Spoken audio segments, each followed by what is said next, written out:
Do you know stress can cause breakouts and hair fall? Yes, you heard it right.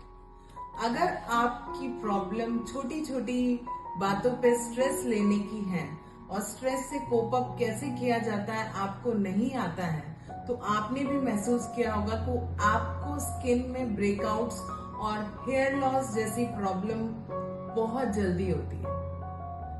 आज मैं आपको importance बताऊंगी कि कैसे स्ट्रेस आपकी हेयर और हेयर हेल्थ को, स्किन हेल्थ को अफेक्ट करता है।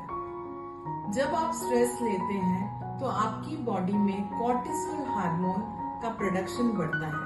जब कॉर्टिसोल लेवल इंक्रीज होता है बॉडी में तो इन्फ्लेमेशन बढ़ता है और आपकी जो नॉर्मल हेयर ग्रोथ साइकिल होती है वो डिसरप्ट हो जाती है। मैं आपको कुछ इफेक्टिव स्ट्रेस मैनेजमेंट टेक्निक बताती हूँ जिससे आप अपने स्ट्रेस को कोप अप कर सकते हैं और मैनेज कर सकते हैं इफेक्टिवली। सबसे पहला, practice mindfulness. Please live in present. Yes, do have big dreams for your future, but live in the present and don't take the baggage of your past on your shoulder and beat up yourself.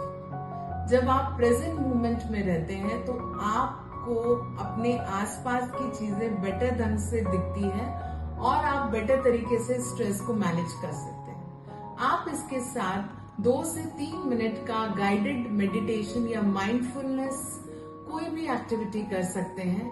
Initially and slowly and gradually आप time को बढ़ा भी सकते हैं। Number 2, adequate sleep. जब आप एक quality sleep लेते हैं 7 to 8 आवर्स की, तो ना केवल इससे आपकी बॉडी रिजुवेनेट और रिकवर होती है, आपको स्ट्रेस मैनेज करने की भी बेटर कोप अप स्ट्रेटजीज मिलती है। Number 3, regular exercise. It is very important to have a 30 minute of exercise regime in your routine.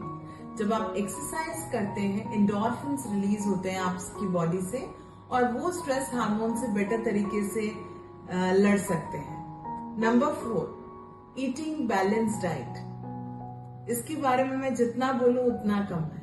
जब आप हेल्दी डाइट इनकॉर्पोरेट करते हैं तो आप देखते हैं कि आपकी जो इम्यूनिटी है वो इम्प्रूव होती है और जब आप इम्यूनिटी इम्प्रूव होती है तो स्ट्रेस कोपिंग मैकेनिज्म भी इम्प्रूव होता है, जिससे आपकी स्ट्रेस डीलिंग एबिलिटीज भी इम्प्रूव होती है।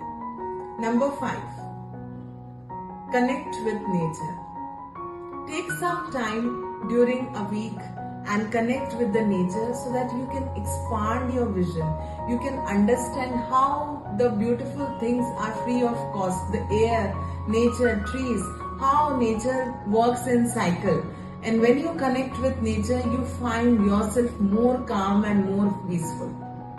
Number 6, limiting your screen time.